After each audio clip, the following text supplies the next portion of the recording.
Mathayo sura 16 mstari wa 24.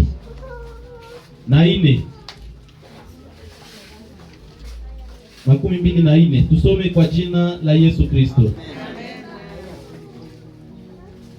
Alafu Yesu akawaambia wanafunzi wake, mtu akitaka kunifuata ajikatae mwenyewe. Weka kistari pale. Achukue msalaba. Kistari chengine na kunifuata. Tunasikia maneno mangapi katika usomi? Maneno mangapi tumesikia katika usomi? Ni mangapi? Maneno matatu. Amena. Amen. Mtu akitaka kunifuata, mkato. Message haiyapaniwa. Message inakuja sasa. Inasema nini? Ajikatae mwenyewe. 1. Achukue msalaba wake. 2. Na kisha anifuate sasa.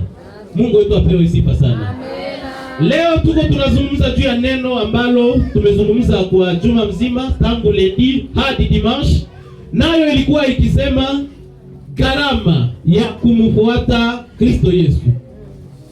Gharama ya kumfuata Kristo Yesu. Kwa Swahili nyingine ya Kongo tunaweza kusema bei ya kulipa kwa kumfuata Yesu Kristo. Wale ambao ni Wafaransa, kwa tukifafanua neno hili ni le prix à payer pour suivre Jésus-Christ. Le prix à payer pour suivre Jésus-Christ. Alléluia. Amen. Nafikiri kwamba kila mtu amesikia teme, na wakikuuliza mlijifunza nini utasema prix à payer pour suivre Jésus-Christ. Gharama za kulipa, bei ya kulipa kwa kumfuata Yesu Kristo. Haleluya. Amen.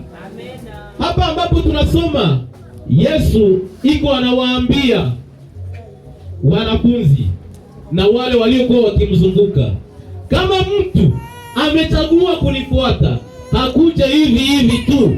Kuna lile atakalolifanya. Nalo ni nini? Kujikana mwenyewe. Amena.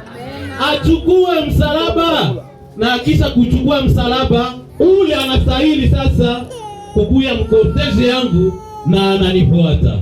Haleluya. Wapendwa, kuna bei ya kulipa kwa kila kitu chenye thamani. Sijui kama uko mwenyewe anasikia. Kuna bei ya kulipa kwa kila kitu chenye thamani. Amena. Ikiwa utatamani upate mke mzuri katika maisha yako, huko bei yenye utalipa. Haiko vile? Huko bei yenye utalipa. Bei ya kwanza, kijana mwenye anapenda apate mwanamke mzuri, ni sharti magoti yake ikaze, ajue kulipa bei, gharama za maombi, za kufunga. Amena.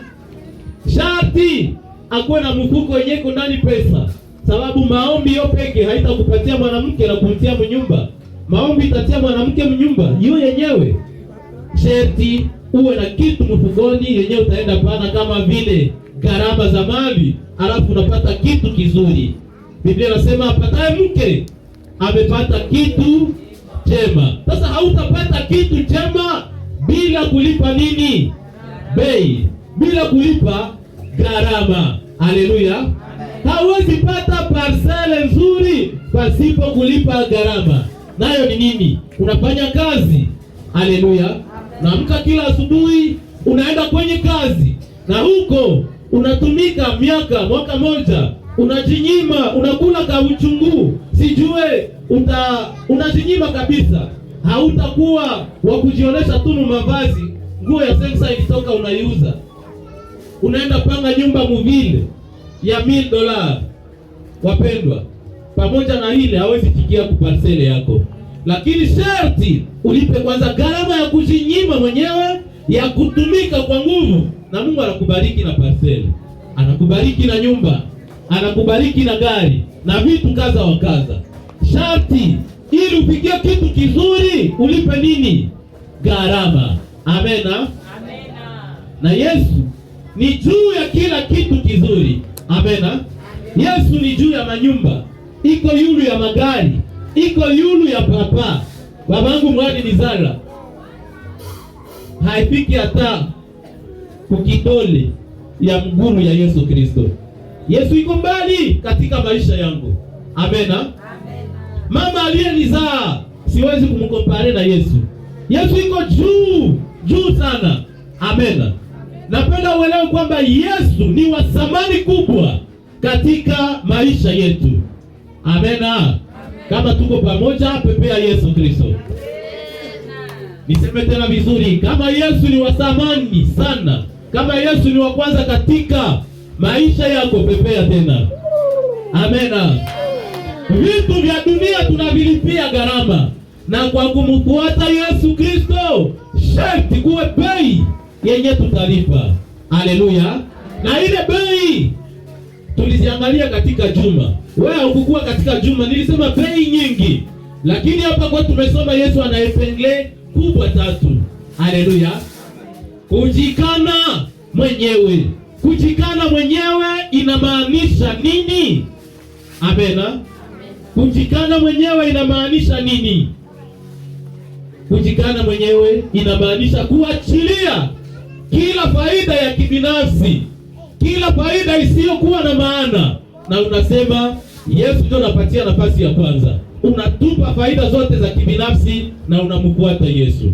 Ikiwa ni ujanja unatupa, ikiwa ni pesa ambazo unapata kwa kuwadanganya watu, unatupilia hizo faida na unasema na kana hivi vitu vile vinanipatia faida, na ninachagua kumfuata nani? Yesu Kristo. Haleluya.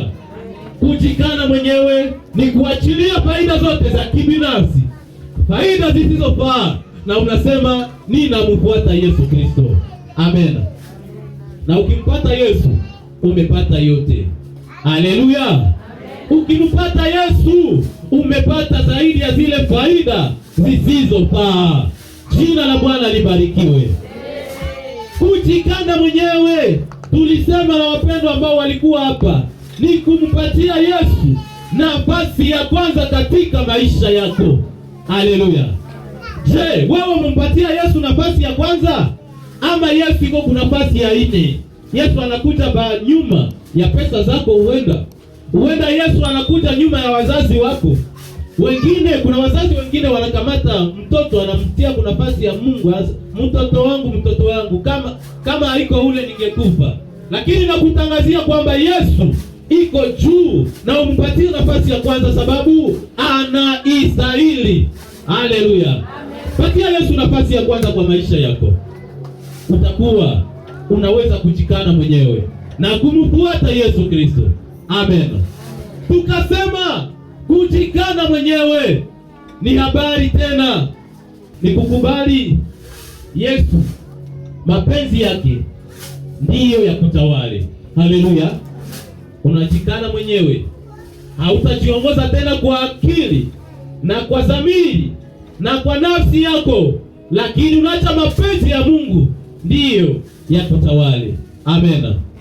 Waimbaji wa Maranatha ndio wanakuwa natuimbia kwamba hiyo zamani kabla sijampokea Yesu nilijiongozaka mwenyewe nikipata mapenzi yangu, lakini sasa nimemjua Yesu, ninaanza tembea sasa kwa mapenzi ya Mungu. Haleluya.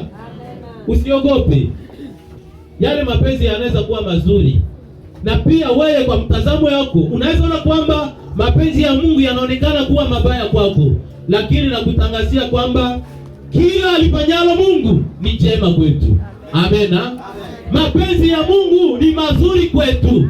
Haijalishi yataonekana mabaya kwako kwa muda, lakini ukivumilia utaangalia ni wapi anakutosha na wapi iko anakubeba. Mungu atusaidie sana. Ndani ya juma tukiangalia mfano wa mwanamke mmoja aliyejikana, na huyu mwanamke aliitwa Ruta. Alijikana, akakana bakwao, akakana nchi yake, akaambatana na Mungu wa Naomi. Haleluya. Umekwisha kusoma hizo habari? Soma Ruta 1, soma tu ile verse ya 1 yote, utaangalia hiyo historia ya huyu mwanamke Naomi aliyekuwa na mume wake. Amena. Alikuwa na mume wake na alikuwa na vijana wake wawili, Malona na Kilioni. Haleluya. Wakatoka kuishi ya mikate Bethlehem ya Yudea. Bethlehem maana yake nchi ya mikate. Amena. Akatoka kuishi ya mikate, akaamua kwenda wapi? Moabu. Moabu ni nchi ya kulaaniwa. Kunakuwa wakati maisha mtu anafanya mashwaza mbaya kwa sababu hakujua mapenzi ya Mungu ni nini. Njala isikutenge na mapenzi ya Mungu. Mungu atusaidie sana. Huyu Naomi yeye na mume wake wakaenda Moabu, wakatoka Bethlehem ya Yudea. Amena. Alafu kule kwa walienda, mume akakufa. Miaka kadhaa, watoto wawili ambao walikuwa wameoa, Orpa walikuwa wameoa tayari na Ruta, nao wakakufa bila kuzala. Naomi akabakia yeye peke na akasema, mie ndo mara sasa, sababu sina kitu tena, ninabaki gizi nilivyo. Haleluya. Baada ya siku akasema, narudi kwetu Bethlehem. Akaita wakazana wake Orpa, akaita na ule Ruta, akawaambia, binti zangu, murudi kwenu, sababu mimi nilikuja na njaa na ninarudi kwetu, ninarudi mtupu. Mungu atusaidie sana.